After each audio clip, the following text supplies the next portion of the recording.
Hello प्यारे बच्चों, क्या हाल चाल आप सभी के डियर स्टूडेंट्स। नवदीप सर की फिजिक्स की क्लास में आप सभी का स्वागत है प्यारे बच्चों। तो देखिए, आज अपने एक नया चैप्टर स्टार्ट करने जा रहे हैं। छठा चैप्टर मैंने आपको जितना करवा दिया एक बार उसको उतना ही पढ़ा रहने दो। बाकी जो बचा हुआ चैप्टर है वो अपने लास्ट में कर लेंगे, ठीक है। वो जरूर करवाऊंगा, उसके लिए आप निश्चिंत रहो। तो आज से मैं एक नया चैप्टर स्टार्ट करने जा रहा हूँ और ये चैप्टर आपका काफी बड़ा चैप्टर है एक तो, और एक बहुत ही इंपॉर्टेंट है। दूसरा, ये नंबरों के हिसाब से भी आपके क्या है, इंपॉर्टेंट चैप्टर है। यानी इसमें काफी मार्क्स का ये चैप्टर है। अभी मैंने देखा नहीं कितने का है, आपको बता देता हूँ देख के। अगर मुझे यहाँ पे दिखा तो मेरे याद ही नहीं रहा कि ये आपको बताएं स्टार्टिंग में, ठीक है। तो अभी एक मिनट देख के मैं बताता हूँ। ये जो आपका चैप्टर है ये 5 नंबर का चैप्टर है बच्चों, ठीक है। विद्युत धारा का चुंबकीय प्रभाव, ये 5 नंबर का चैप्टर है। मैंने बुक से चेक कर लिया है इसको, तो 5 मार्क्स का टोटल चैप्टर है। और इसमें से क्या है, एक बड़ा क्वेश्चन आपके आता है, ठीक है। ये श्योर नहीं है भी आएगा ही, लेकिन बड़ा क्वेश्चन आता है। अगर 4 नंबर का नहीं आया तो 3 नंबर का तो इसमें से आता ही आता है। एक 3 नंबर का आ जाएगा, कोई एक एक नंबर के दो आ जाएंगे, या 2 नंबर वाले में एक, तो 5 नंबर बहुत होते हैं। तो इस कारण ये चैप्टर है भी इंपॉर्टेंट। और दूसरी चीज, ये चैप्टर काफी लंबा भी है, ठीक है। तो इसको जल्दी से जल्दी पूरा करने की ट्राई करेंगे। और चैप्टर का जो नाम है वो है विद्युत धारा का चुंबकीय प्रभाव। हालांकि ये जो चैप्टर है यहां से आपके क्या है, एक नई फिजिक्स की स्टार्टिंग होती है, जिसको अपने क्या बोलेंगे, इलेक्ट्रोमैग्नेटिज्म, ठीक है। ये फिजिक्स की एक ब्रांच है। जैसे आपने अभी तक इलेक्ट्रोस्टैटिक्स पढ़ रहे थे, जितने चैप्टर किए हैं 6 चैप्टर, वो इलेक्ट्रोस्टैटिक्स के थे। उसमें अपने एक स्टेबल चार्ज के अराउंड जो इलेक्ट्रिक फील्ड जनरेट होता है उसके बारे में पढ़ते थे, ठीक है। और इसमें अपने क्या करेंगे, मूविंग चार्ज के बारे में पढ़ेंगे कि जब आपका चार्ज मूव कर रहा हो। और मूविंग चार्ज कहां पे प्रेजेंट होता है, डायरेक्ट तो चलो मान लिया कि मूव कर रहा है चार्ज, लेकिन सबसे जो मेन चीज इसमें काम आती है वो आती है इलेक्ट्रिक करंट या विद्युत धारा। क्योंकि विद्युत धारा ही गतिशील आवेश होता है। गतिशील आवेश ही क्या होते हैं, विद्युत धारा को उत्पन्न करते हैं। तो विद्युत धारा गतिशील आवेशों से संबंधित होती है। तो ये वाली जो आपकी ब्रांच है ये गतिशील आवेशों से संबंधित है। गतिशील आवेश विद्युत क्षेत्र चुंबकीय क्षेत्र दोनों को उत्पन्न करता है, ठीक है। तो सबसे पहले जो इसकी स्टार्टिंग है वो आपकी बुक में दी हुई है कि जो ये ब्रांच थी इसकी इंटरेस्टिंग स्टोरी है एक। वो स्टोरी तो आपकी बुक में चलो नहीं दी, कि सबसे पहले जो इस विद्युत धारा का चुंबकीय प्रभाव, यानी कि ये खोज करी कि जो विद्युत धारा जब भी किसी परिपथ में या जब भी किसी तार में प्रवाहित होती है, तो होता क्या है वहां पर कि उसके चारों ओर एक क्षेत्र बन जाता है। उस क्षेत्र में क्या है कि जब अपने किसी चुंबकीय पदार्थ को लेके जाते हैं, चुंबकीय पदार्थ कौन से होते हैं, जो किसी अन्य चुंबकीय पदार्थ या लोहे को क्या करते हैं, आकर्षित करते हैं। यानी कि अगर अपने किसी चुंबकीय पदार्थ मान लो या लोहे को ही ले आए या कुछ किसी भी चीज को जो चुंबक से रिलेटेड होती है, तो उसको जब लाते हैं तो उस पर प्रभाव पड़ता है, एक बल लगता है। अब वो बल क्यों लगता है, कैसे लगता है, वो सारी चीजें अपने इसमें पढ़ेंगे। तो उसकी खोज जो सबसे पहले की कि एक तार के चारों तरफ चुंबकीय क्षेत्र उपस्थित होता है, वो साइंटिस्ट थे अपने पास ऑरस्टेड।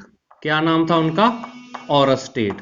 हालांकि आज का जो ये टॉपिक है, तो इसमें क्या है कि आपके थ्योरी है, कोई डेरिवेशन वगैरह नहीं है। लेकिन फिर भी चलो, मैंने कहा बहुत दिन हो गए आपसे, यानी ये बोर्ड वाली वीडियो नहीं बनी, तो चलो आज बना देते हैं, थ्योरेटिकल टॉपिक में ही बना देते हैं। तो ऑरस्टेड ने सन 1820 में, कितने में, 1820 ईस्वी में अपने प्रयोगों के आधार पर यह चीज बताई कि जो विद्युत धारा जब भी किसी परिपथ में बहती है तो उसका एक प्रभाव होता है, और उस प्रभाव के कारण जो चुंबकीय पदार्थ होते हैं उन पर बल लगता है। और इस क्षेत्र को, यानी जिस क्षेत्र में उस पर बल लगता है, उसको चुंबकीय क्षेत्र कहते हैं। और विद्युत धारा के चुंबकीय प्रभाव के बारे में सबसे पहले 1820 में किसने बताया था, ऑरस्टेड ने। इसके बाद दो साइंटिस्ट के नाम और दिए हुए हैं, वो है मैक्सवेल, ठीक है। एक तो मैक्सवेल साइंटिस्ट है, और एक आपकी बुक में दिया हुआ है लॉरेंज। ये दो साइंटिस्ट थे। इन्होंने भी क्या किया, चुंबकीय क्षेत्र का अध्ययन किया। और इन सब ने मिलके एक नई ब्रांच निकाली फिजिक्स की, जिसको अपने विद्युत चुंबकत्व कहते हैं। भी विद्युत धारा से चुंबक क्षेत्र का बनना, तो उस ब्रांच की खोज विद्युत चुंबकत्व की इन्होंने की अपने प्रयोगों के आधार पर। तो आपके ये मैक्सवेल लॉरेंज नहीं है, ये आपके आगे आएगा। लॉरेंज तो इसमें आएगा, लेकिन मैक्सवेल वाला कोई चीज इसमें नहीं आएगी आपके। तो अपने को क्या है, ओनली इसमें पढ़ना है जो आपका एक तो ऑरस्टेड का प्रयोग पढ़ना है, और एक आप लॉरेंज का नियम पढ़ोगे एक, बस। ठीक है। तो आज का जो अपना टॉपिक है वो आपको मैं बता देता हूं कौन सा है। ऑरस्टेड का प्रयोग और उसके निष्कर्ष। ठीक है, मैं यहां पे लिख भी देता हूं। जो आज का टॉपिक है वो है ऑरस्टेड का प्रयोग व इसके निष्कर्ष। हालांकि जो बुक में है वो आप देखना, निष्कर्ष वाली हेडिंग आपको अलग दे रखी है, प्रयोग वाली हेडिंग अलग दे रखी है। लेकिन जो मैंने इसके नोट्स तैयार किए हैं, उस नोट्स में मैंने क्या किया कि उसको थोड़ा सा अरेंज कर दिया। इन्होंने सबसे पहले क्या कर रखा है कि उसका प्रयोग बता रखा है, फिर उसके निष्कर्ष। मैंने क्या किया कि जैसे जैसे उसने प्रयोग किए, एक प्रयोग फिर उससे निकलने वाले निष्कर्ष, प्रयोग फिर उससे निकलने वाले निष्कर्ष, तो यानी ऐसे मैंने इसको अरेंज कर दिया अपने हिसाब से। तो देखो ऑरस्टेड ने सबसे पहले क्या किया भाई। ऑरस्टेड एक बार अपनी लैब में एक्सपेरिमेंट कर रहे थे। ठीक है, तो एक्सपेरिमेंट कर रहे थे, उन्होंने सर्किट जोड़ रखा था। तो सर्किट जोड़ा हुआ था जब उनका, तो उनके ये क्या है कि अचानक से घटना हुई। उन्होंने कोई ऐसे नहीं भी कोई इसकी डिस्कवरी अलग से एक बार की हो, या इस पर वो दिमाग लगा रहे हो। लेकिन कहते हैं कि जब भगवान यानी कि किसी को सोचने की शक्ति देता है, तभी वो नई चीज की खोज करता है। मैं तो ऐसे मानता हूं, बाकी अलग अलग विचार हैं।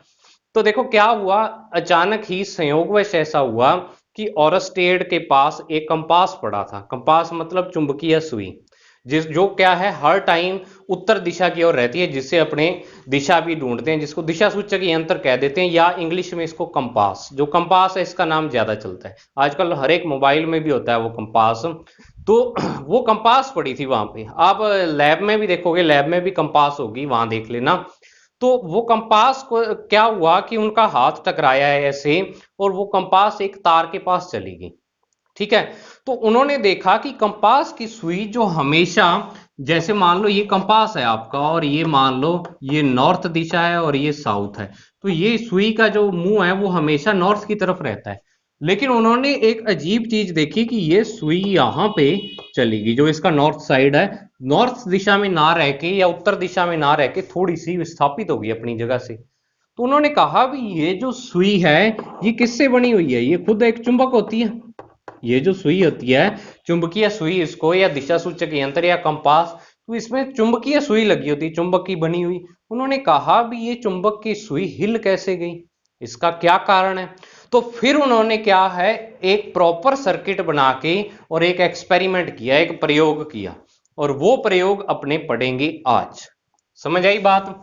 तो मुझे कमेंट में ये जरूर बता देना कि आपको आज की क्लास कैसी लगी। ठीक है ना। ऑरस्टेड का प्रयोग पढ़ते हैं। ऑरस्टेड ने सबसे पहले क्या किया कि एक परिपथ तैयार किया। ठीक है, एक सर्किट तैयार किया, और उस सर्किट में उन्होंने एक बैटरी लगाई। ये इसका पॉजिटिव नेगेटिव टर्मिनल है, ये बैटरी है। इस बैटरी के साथ उन्होंने एक कुंजी लगा दी के, और कुंजी के साथ यहाँ पे धारा नियंत्रक लगा दिया। ये देखो, धारा नियंत्रक का जो चिन्ह होता है वो ऐसे, तो ये तो प्रतिरोध का होता है, और धारा नियंत्रक में अपने ऐसे लगा देते हैं इसके ऊपर। ठीक है, ऐसे करके। इसका मतलब ये होता है कि ये एक परिवर्ती प्रतिरोध है, मतलब इस प्रतिरोध का मान क्या है, चेंज हो सकता है इसको आगे पीछे खिसका के। ठीक है, तो धारा नियंत्रक उन्होंने क्यों लगाया, धारा नियंत्रक इसलिए लगाया कि जो परिपथ में धारा के मान को ये निर्धारित करता है, धारा को कम या ज्यादा करने के लिए उन्होंने धारा नियंत्रक लगा दिया। वैसे तो धारा को चेंज करने के लिए आपको बैटरी और लानी पड़ेगी, कम वोल्टेज की या ज्यादा वोल्टेज की वैसे धारा होगी। लेकिन धारा नियंत्रक को अपने बैटरी बिना चेंज किए भी परिपथ का धारा का मान चेंज कर सकते हैं। ठीक है, तो ये आपकी बुक में नहीं दिया हुआ धारा नियंत्रक, लेकिन एक्चुअल में जो सर्किट था वो ऐसा ही था। ठीक है, अब उन्होंने क्या किया कि ये सर्किट तैयार किया और एक तार ले ली ए बी। ये क्या है, एक चालक तार है आपके पास। ठीक है, ये उन्होंने एक चालक तार ले ली, चालक तार ए और बी। अब उन्होंने यहां पे क्या किया, एक कंपास, या आप इसको कह सकते हो चुंबकीय सुई को रखा यहां पर। चुंबकीय सुई रखी यहाँ पर, और उस चुंबकीय सुई को इसी तरीके से रखा उन्होंने भी, उसका जो नॉर्थ है वो ऐसे रहे और साउथ है वो ऐसे रहे। मतलब उन्होंने अपना जो प्रयोग का सेटअप था सारा वो इसी तरीके से किया कि ये चुंबकीय सुई आपकी इस दिशा में रहे, मतलब ये नॉर्थ दिशा थी तो इस प्रकार रहे। तो अब उन्होंने क्या किया, देखो ये भी मैंने बता रखा है भी, ये देखो ये नॉर्थ दिशा है, उत्तर दिशा है, ये दक्षिण है। तो जब आप उत्तर की ओर मुंह करके खड़ा होगे ऐसे उत्तर की ओर, तो जो आपका क्या है इधर वाली साइड होगी वो आपकी क्या होगी, ईस्ट होगी, यानी पूर्व दिशा होगी।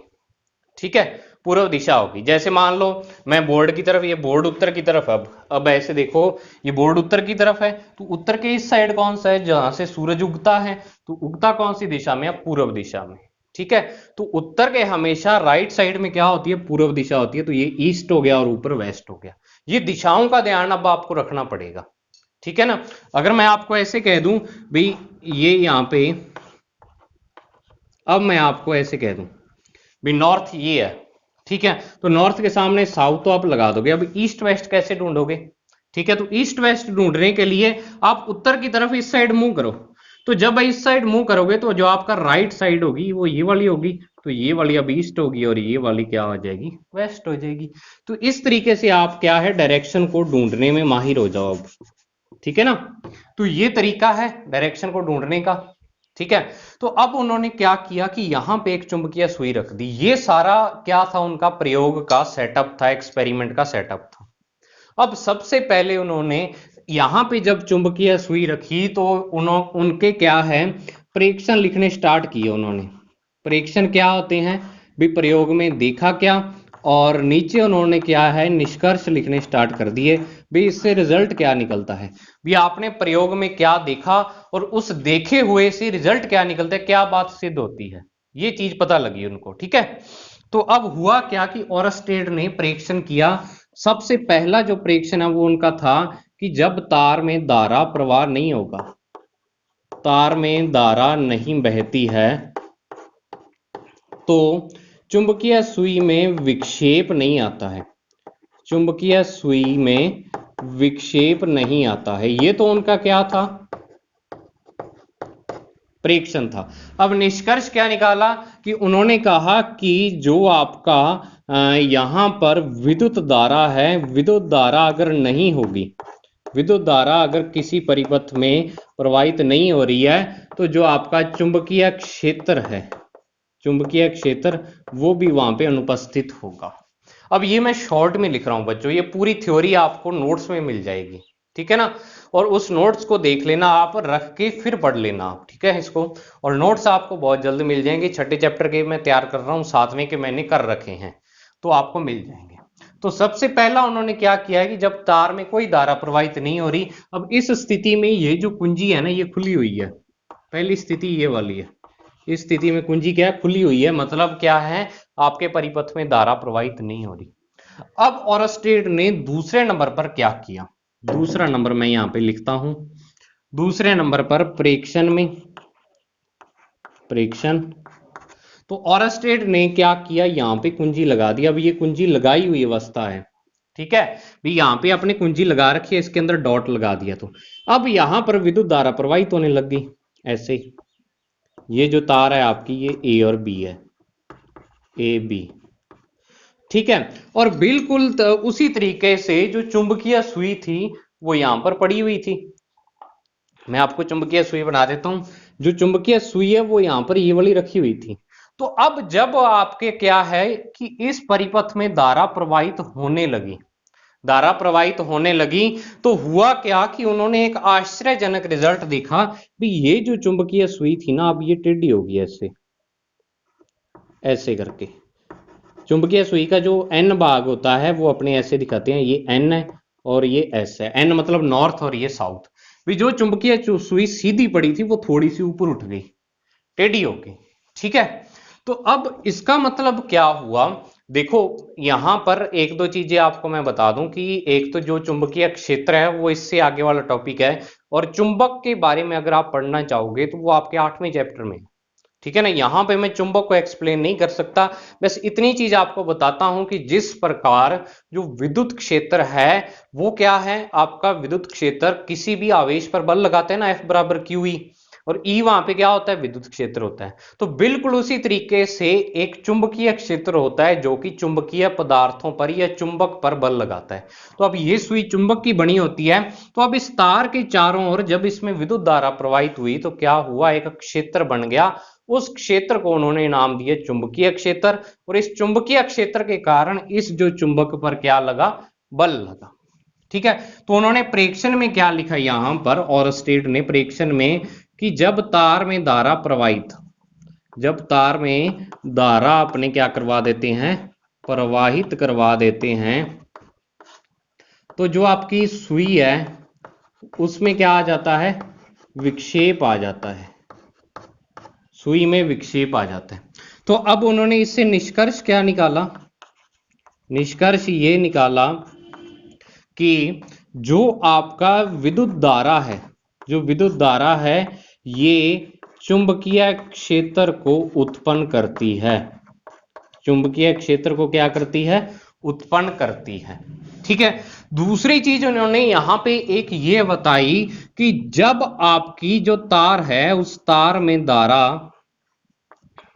तार में जो धारा है वो आपकी धारा कहां, यहां आप देखो ए से लेके बी की तरफ जा रही है, यानी साउथ से लेके नॉर्थ। अगर इससे अपने तुलना करें तो आप कह सकते हो कि तार में धारा जब आपकी दक्षिण से उत्तर की ओर जा रही है, दक्षिण टू कहां जा रही है, उत्तर की ओर जा रही है, तो जो सुई में विक्षेप आता है, जो सुई में विक्षेप आता है, जो सुई का जो नॉर्थ पार्ट है, जो एन भाग है सुई का, ये ऊपर की ओर उठ जाता है ऐसे। भी पहले आपकी सुई ऐसे पड़ी थी, अब ये सुई यहां पे टेढ़ी होगी, ऐसे होगी, तो अब ये एन पार्ट है, तो ये एन वाला भाग किसकी दिशा में चला गया, एन भाग सुई का पश्चिम दिशा में चला जाता है,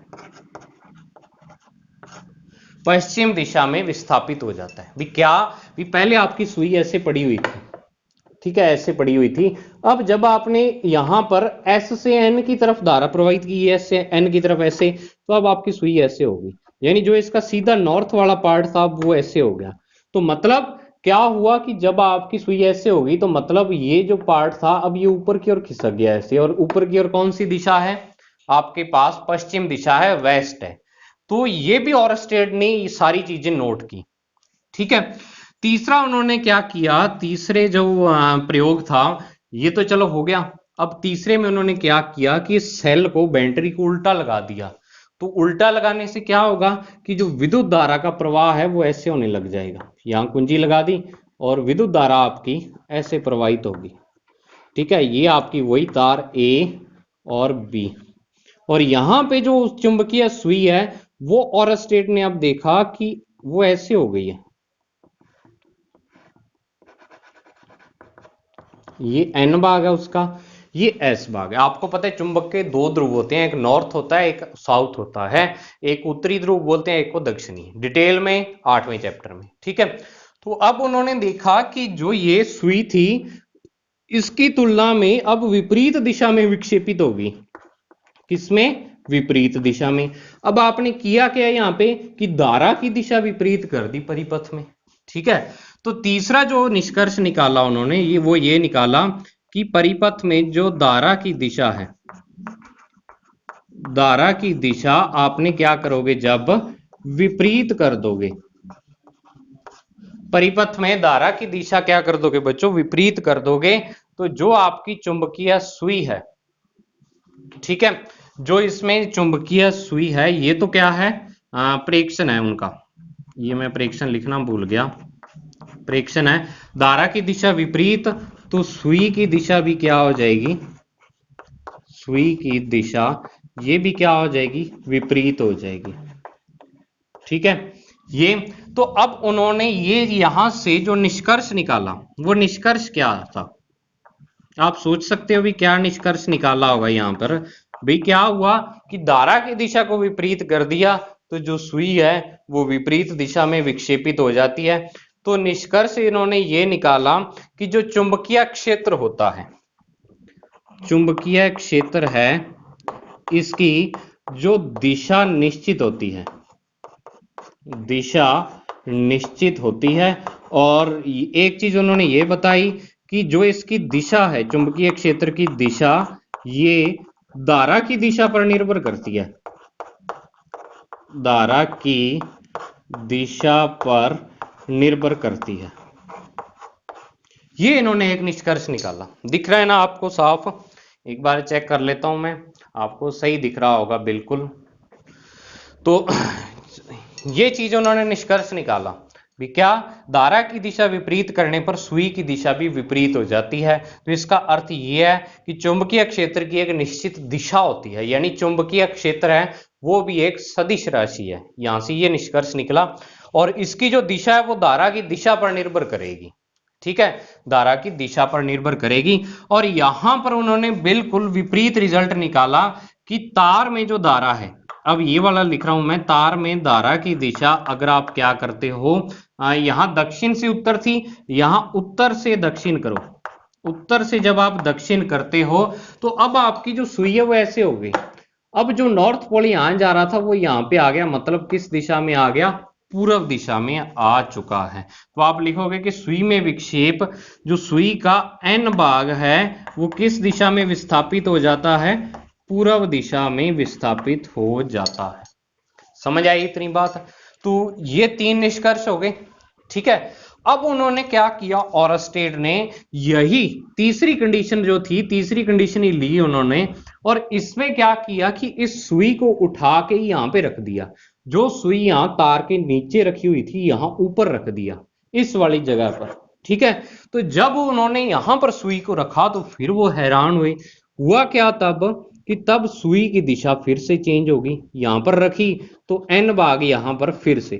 सर्किट वैसा ही है आपका, देखो सर्किट आपका वही है, ये A है और ये B बिंदु है, और धारा की दिशा इसमें वही है, ये वाली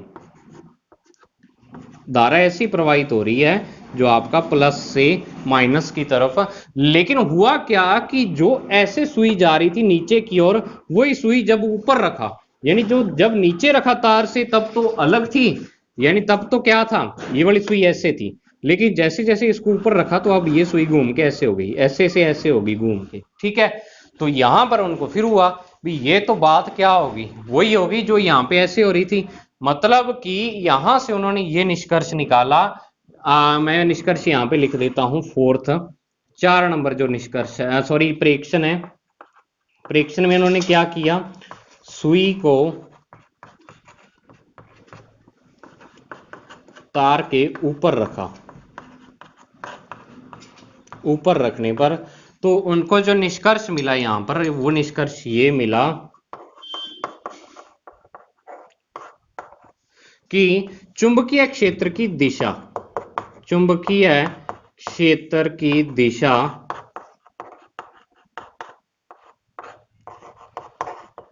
बिंदु की स्थिति पर निर्भर करती है, बिंदु की स्थिति पर निर्भर करती है।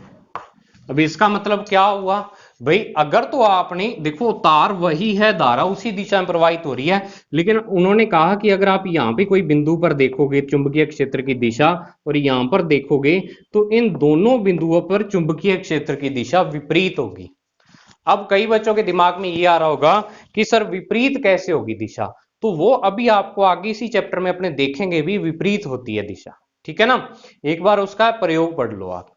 तो चौथा प्रेक्षण ये था। अब पांचवें प्रेक्षण में उन्होंने क्या किया, पांचवें प्रेक्षण में उन्होंने तार में धारा, धारा का मान बढ़ाया, बढ़ाया तो उन्होंने देखा कि जो सुई में विक्षेप था वो भी बढ़ गया, सुई में जो विक्षेप था वो भी क्या हुआ, बढ़ गया। तो अब इन्होंने निष्कर्ष क्या निकाला, इससे क्या निष्कर्ष निकल सकता है?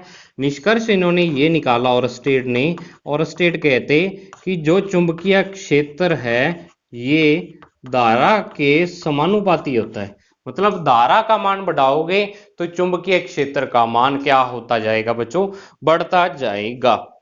ठीक है, और दूसरी चीज इन्होंने एक लास्ट रिजल्ट रह गया, वो लास्ट रिजल्ट मैं यहाँ पे लिख देता हूं, एक बार आप इसका स्क्रीनशॉट ले लो। ठीक है, ये जो चार मैंने रिजल्ट क्या है, सॉरी परीक्षण और निष्कर्ष क्या है, ऊपर नीचे लिख दिए हैं, कॉपी में आपको बिल्कुल अरेंज किए हुए मिलेंगे। ठीक है, अब छठा देखो, यहां पर छठी चीज उन्होंने जो नोट की वो ये थी कि जब उन्होंने वे क्या किया, उन्होंने ऑरस्टेड ने सुई को तार के नजदीक और दूर लेके गए, नजदीक और दूर लेके गए, तो इन्होंने नोट किया कि जो विक्षेप है, विक्षेप जब अपने नजदीक लाते हैं तो विक्षेप क्या होता है, बढ़ जाता है, और जब दूर लेके जाते हैं तो विक्षेप क्या है, घट जाता है।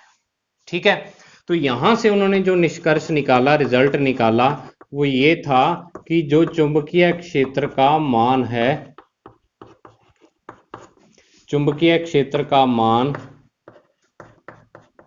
तार से या चालक से दूरी पर निर्भर करता है, दूरी पर क्या करता है, निर्भर करता है। ये ऑरस्टेड ने प्रयोग किया था अपना, और उस प्रयोग के आधार पर रिजल्ट निकाले थे। दोबारा से देख लो, सबसे पहला क्या था कि उन्होंने तार में कोई धारा प्रवाहित नहीं की, और तार में जब धारा प्रवाहित नहीं की तो उन्होंने देखा कि सुई में विक्षेप नहीं आ रहा। रिजल्ट निकाला कि जब तार में धारा ही नहीं है तो चुंबकीय क्षेत्र उपस्थित नहीं होता। दूसरी चीज, तार में धारा प्रवाहित की तो चुंबकीय सुई में विक्षेप आ गया, और विक्षेप भी एक फिक्स दिशा में आया, क्या कि जो सुई का एन भाग था वो पश्चिम दिशा में चला गया। फिर उन्होंने क्या किया, यहां से निष्कर्ष निकाला अभी जब तार में धारा प्रवाहित होती है तो चुंबकीय क्षेत्र बनता है, और वो चुंबकीय क्षेत्र चुंबकीय सुई पर बल लगाता है। तीसरा उन्होंने क्या किया कि विक्षेप जो उसमें धारा की दिशा थी उसकी दिशा विपरीत कर दी धारा की, तो उन्होंने देखा कि जो सुई में विक्षेप आ रहा है, विक्षेप मतलब समझते हो, सुई ऐसे बिल्कुल जीरो पोजीशन में या तो इधर जाए या इधर जाए, सुई अपनी जगह से हिलना सुई का, ठीक है, उसको विक्षेप बोल देते हैं। तो वो विक्षेप भी क्या हो गया, चेंज हो गया। तो अब उन्होंने यहां से क्या निकाला कि जो चुंबकीय क्षेत्र की दिशा है वो क्या है, धारा की दिशा पर निर्भर करती है, ये चीज निकाली। चौथे में उन्होंने क्या किया कि सुई को उठा के नीचे से और ऊपर रख दिया, और फिर देखा, फिर सुई की दिशा चेंज हो गई, विक्षेप की दिशा चेंज हो गई। यहां से उन्होंने निकाला कि बिंदु की स्थिति पर चुंबकीय क्षेत्र का मान निर्भर करता है या चुंबकीय क्षेत्र की दिशा निर्भर करती है। जब तार से नीचे बिंदु है तो उस पर अलग दिशा होगी, ऊपर बिंदु है तो अलग दिशा होगी। पांचवा उन्होंने क्या किया कि जो तार में धारा का मान बढ़ाया या घटाया उससे भी विक्षेप कम या ज्यादा हो गया, यानी सुई ज्यादा या कम हिली, तो उससे उन्होंने बताया कि धारा पर निर्भर करती है, अगर धारा का मान बढ़ाओगे उतना ही ज्यादा चुंबकीय क्षेत्र होगा। और छठा उन्होंने ये बताया कि सुई को तार के जब नजदीक और दूर लेके जाएं तो तब क्या होता है, सुई नजदीक लाने पर तो विक्षेप बढ़ जाता है और दूर जाने पर विक्षेप क्या हो जाता है, घट जाता है। तो रिजल्ट निकाला कि चुंबकीय क्षेत्र का मान तार या चालक से दूरी पर निर्भर करता है। तो ये ऑरस्टेड का पूरा प्रयोग था। अब एक चीज सुन लो आप, यहाँ पे कई बच्चे ऐसे सोच रहे होंगे कि सर आप स्टार्टिंग वाला इतना करवा रहे हो, इसमें से आता तो क्या पता आए या ना आए। मुझे भी पता है आता जाता इसमें से बहुत कम चांस होते हैं आने के, लेकिन फिर भी आ तो सकता है, एक चीज ये, ठीक है। और दूसरी चीज ये है कि ये आपकी नींव है, अगर आप ये चीजें नहीं समझोगे ना, अब जैसे विद्युत विभव आप देखो, जो विद्युत विभव का स्टार्टिंग वाला पॉइंट ये था कि विद्युत विभव क्या होता है, जो विभव का अंतर होना चाहिए तब धारा का प्रवाह होता है, वो बिल्कुल बेसिक चीज थी। और वो बेसिक चीज आप देख लो विभव मापी में काम आई या नहीं आई, तो बेसिक चीजें बहुत जगह काम आती हैं, इस कारण बेसिक चीजों को सीखना बाकी से जरूरी होता है। बाकी चीजों का आप रट्टा लगा सकते हो, बेसिक चीजों का रट्टा भी नहीं लगता, उसको समझना ही पड़ता है। तो तभी मैं थोड़ा सा जोर ज्यादा लगा रहा हूं इस पे, आज की पूरी वीडियो मैंने ऑरस्टेड के प्रयोग पर बनाई कि आपको समझ आ जाए, और डिटेल में इसलिए इतना बताया कि आपको हर एक चीज क्लियर हो जाए। इस चैप्टर में साइक्लोट्रॉन एक टॉपिक नहीं है आपके, जो 60% सिलेबस है उसमें, तो साइक्लोट्रॉन को मैं थोड़ा सा बता दूंगा 5-10 मिनट में, ठीक है, उस पर अलग से या ज्यादा माथा नहीं मारूंगा साइक्लोट्रॉन आपको, क्योंकि वो आपके सिलेबस में नहीं है। एक ही टॉपिक है जो आपके सिलेबस में नहीं है, बाकी सारा चैप्टर आपके सिलेबस में है, ठीक है ना।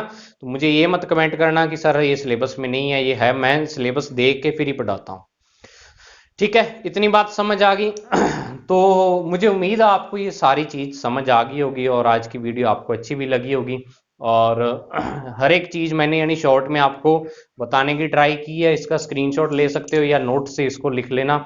और नोट्स बनाने में थोड़ी देरी हो रही है क्योंकि देखो क्या है कि पिछले जो चैप्टर थे ना उसके एक पार्ट या हिंदी या इंग्लिश मीडियम के नोट्स मेरे तैयार थे, एक ही तैयार करने होते थे। लेकिन छठा चैप्टर ऐसा था जिसमें मुझे दोनों तैयार करने पड़ रहे हैं, हिंदी मीडियम के भी और इंग्लिश मीडियम के भी, ठीक है।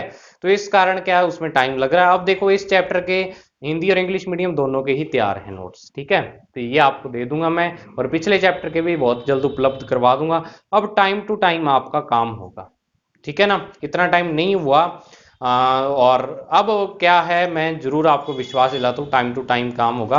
वैसे आप अपनी पढ़ाई को पूरे जोर शोर से करना स्टार्ट कर दें और ये चीजें आप बहुत ही बढ़िया तरीके से समझना स्टार्ट कर दें। मुझे उम्मीद है आपको आज जरूर समझ में आया होगा और इंटरेस्टिंग भी लगा होगा। ये काफी इंटरेस्टिंग फिजिक्स भी है, ठीक है। फिजिक्स को इंटरेस्ट से पढ़ोगे तभी आपके समझ आएगी। तो मिलते हैं बच्चों नेक्स्ट वीडियो में।